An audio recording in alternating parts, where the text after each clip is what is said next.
things. You ask me what I'm searching for.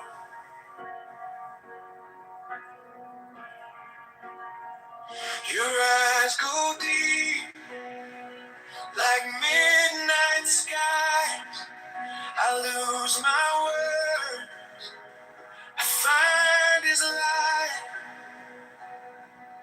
shining where your shadows were before. There's a secret wisdom of God hidden in your heart. I hear it when you're quiet. I feel it in the dark. When we're lying here in silence, you're a temple in my arms. Every kiss, every sigh pulls me closer to His heart.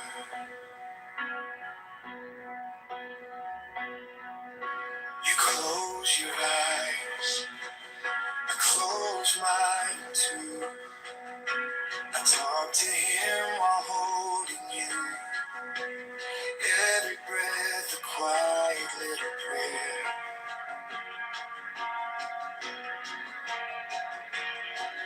Your head on me, my hands in yours. I never knew a love like this before. He answers me by keeping you right there. There's a secret wisdom of God hidden in your heart. I hear it when you're quiet. I feel it in the dark. When we're lying here in silence, you're a temple in my arms.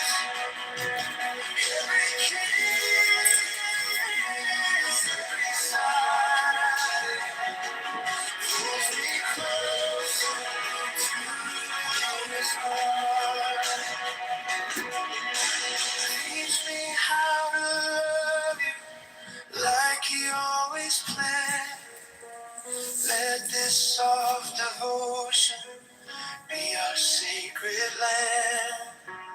When the world grows louder, we'll just stay right here, listening for heaven beating in your tears. Right here, secret wisdom of God hidden in your heart.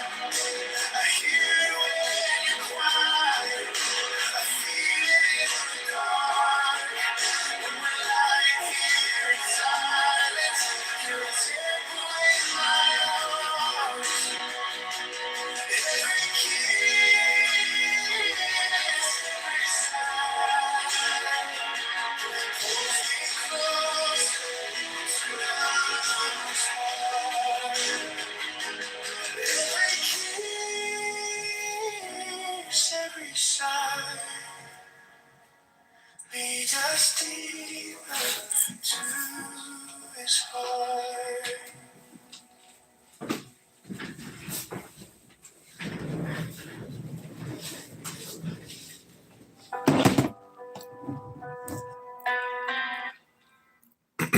Okay, we're going to go back to Balthasar Gracian.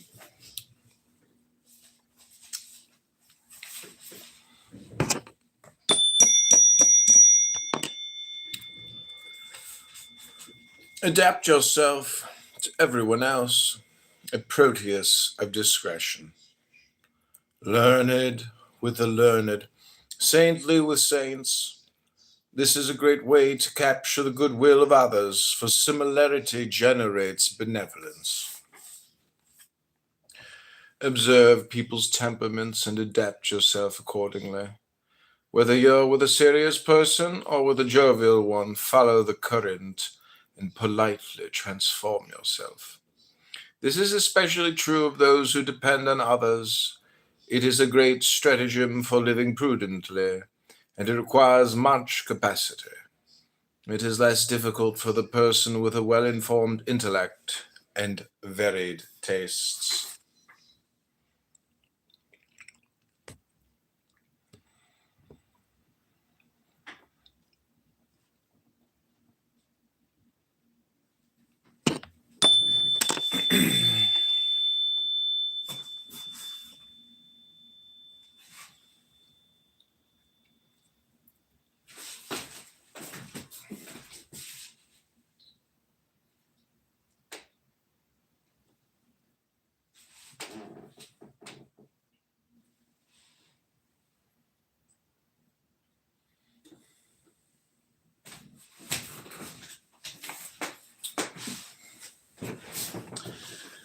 Skill at trying things out.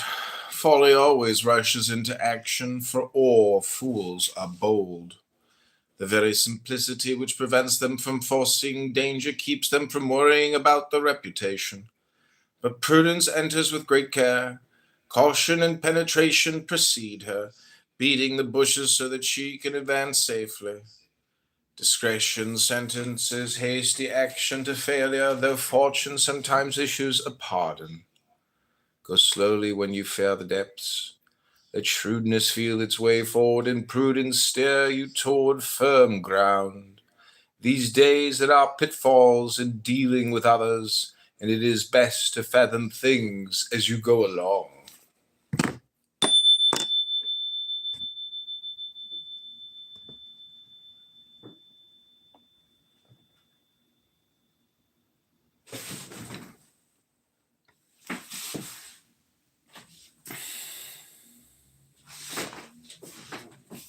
Be careful when you inform yourself about things.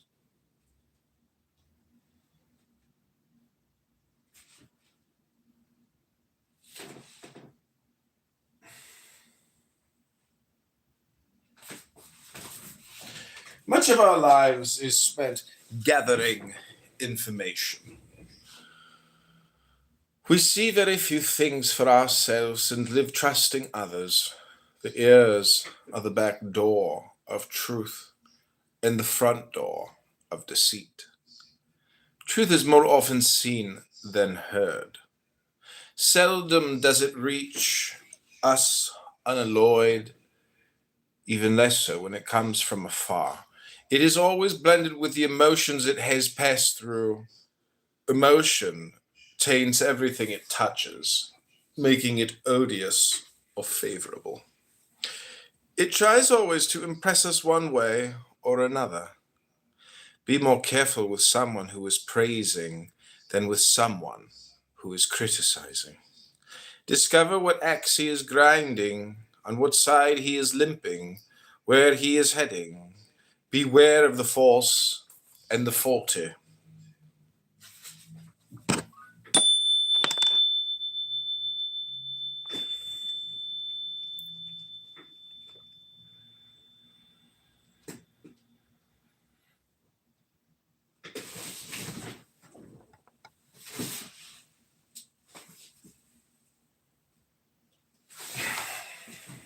Renew your brilliance. Renew your brilliance. Renew your brilliance. It is the privilege of the phoenix. Excellence grows old, and so does fame.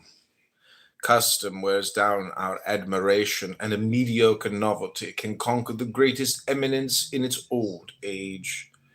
So be reborn in courage, in intellect, in happiness, and in all else. Dare to renew your brilliance, dawning many times like the sun, only changing your surroundings. Withhold it and make people miss it. Renew it and make them applaud.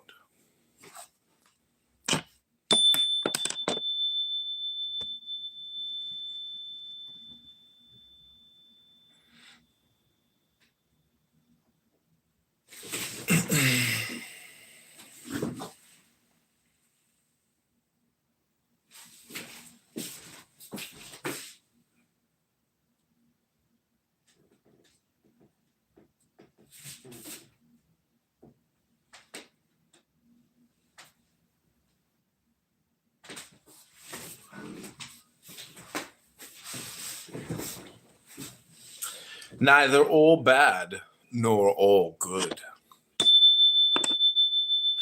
A certain sage reduced the whole of wisdom to the golden mean. Carry right too far and it becomes wrong. The orange squeezed completely dry gives only bitterness. Even in enjoyment, you shouldn't go to extremes. The intellect itself will go dry if pressed too hard. And if you milk a cow like a tyrant, you will draw only blood.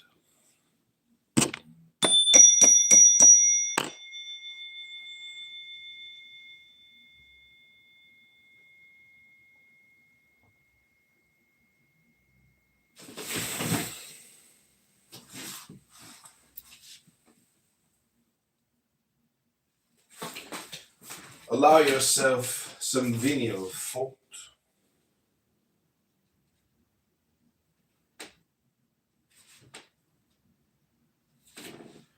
An act of carelessness can sometimes be the best way to help others see your talents. Envy often ostracizes people. The more civil it is, the more criminal. It accuses what is very perfect of sinning by not sinning, and it condemns complete perfection. It makes itself into an Argos, looking for the faults in excellent things, if only to console itself like lightning. Censure strikes the highest places. So let Homer nod at times, pretend that your intelligence or courage, though not your prudence, has committed some act of carelessness. That way malevolence will calm down and not burst its bubble of poison. This is like waving a red cape in front of the bull of envy in order to escape with immortality.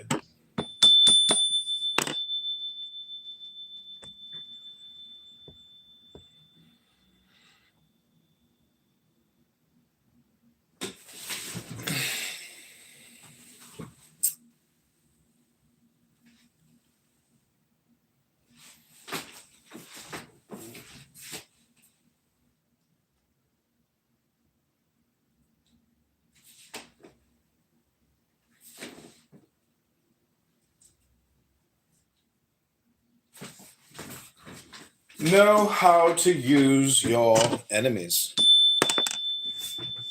Grasp things not by the blade, which will harm you, but by the hilt, which will defend you. The same applies to emulation. The wise person finds enemies more useful than the fool does friends. Malevolence often levels the mountains of difficulty that favor made fearful. Many owe their greatness to their enemies. Flattery is fiercer than hatred, for hatred corrects the faults flattery had disguised. The prudent man makes a mirror out of the evil eye of others, and it is more truthful than that of affection, and helps him reduce his defects or amend them. One grows very cautious when living across the border from malevolent rivals.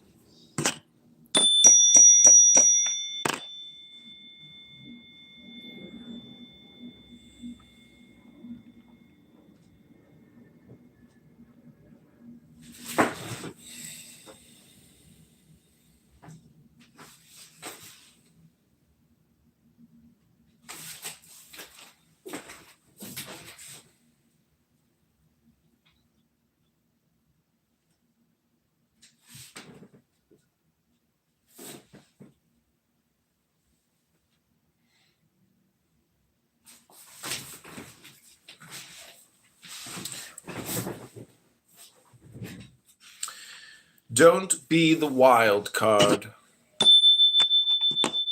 The wild card or joker, the one that can be anything its holder pleases. Excellent things are easily abused. When everyone covets something, they are easily annoyed by it. It is a bad thing to be good for nothing, but worse to be good for everything. Some lose because they win so often, and soon they are as despised as they once were desired. Such wild cards are found in every sort of perfection. They lose their initial reputation for uniqueness and are scorned as common. The remedy for extremes is not to exceed the golden mean in displaying your gifts. Be excessive in your perfection, but moderate about showing it. The brighter the torch, the more it consumes itself, and the less it lasts. To win true esteem, make yourself scarce.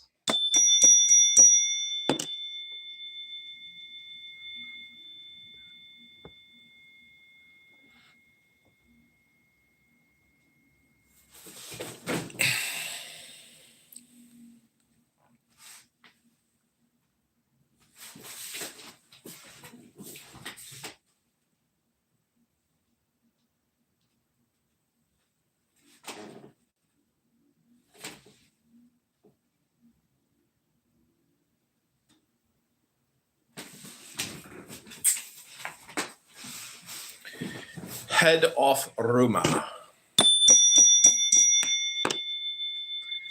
The crowd is a many-headed monster, many eyes for malice, many tongues for slander. Sometimes a rumor arises and blights the best reputation, and if it sticks to you like a nickname, your fame will perish. The crowd usually seizes on some outstanding weakness or some ridiculous defect fit material for its murmurings. At times it is our envious rivals who cunningly invent these defects. There are a mean mouse, and they ruin a great reputation sooner with a joke than with a shameless, bold-faced lie. It is very easy to acquire a bad reputation, for badness is easily believed and hard to erase. Let the prudent person avoid all this and keep an eye on vulgar insolence, for an ounce of prevention is worth a pound of cure.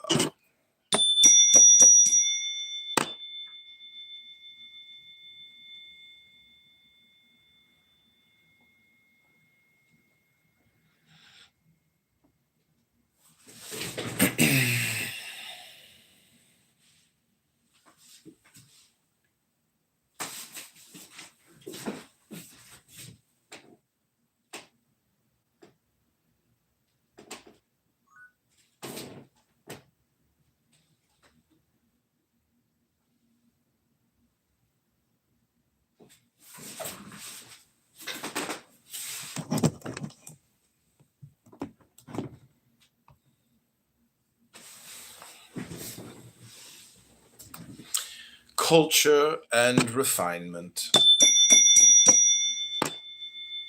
Man is born a barbarian. Culture raises him above the beast. Culture turns us into true persons. The more culture, the greater the person. In that belief, Greece called the rest of the universe barbarian. Ignorance is rough and rude. There is nothing more cultivating than knowledge. But wisdom herself is coarse when polish is lacking. Not only must understanding be refined, but also our desires and especially our conversation. Some people show a natural refinement both in the inner and outer gifts, the concepts and words in the bodily adornment, which is like the bark, and the spiritual gifts, the fruit. Others are so gross that they tarnish everything, even their fine qualities, with an unbearable barbaric sloppiness.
Your breathing slows, my fingers trace every question on your face. You ask me what I'm saying.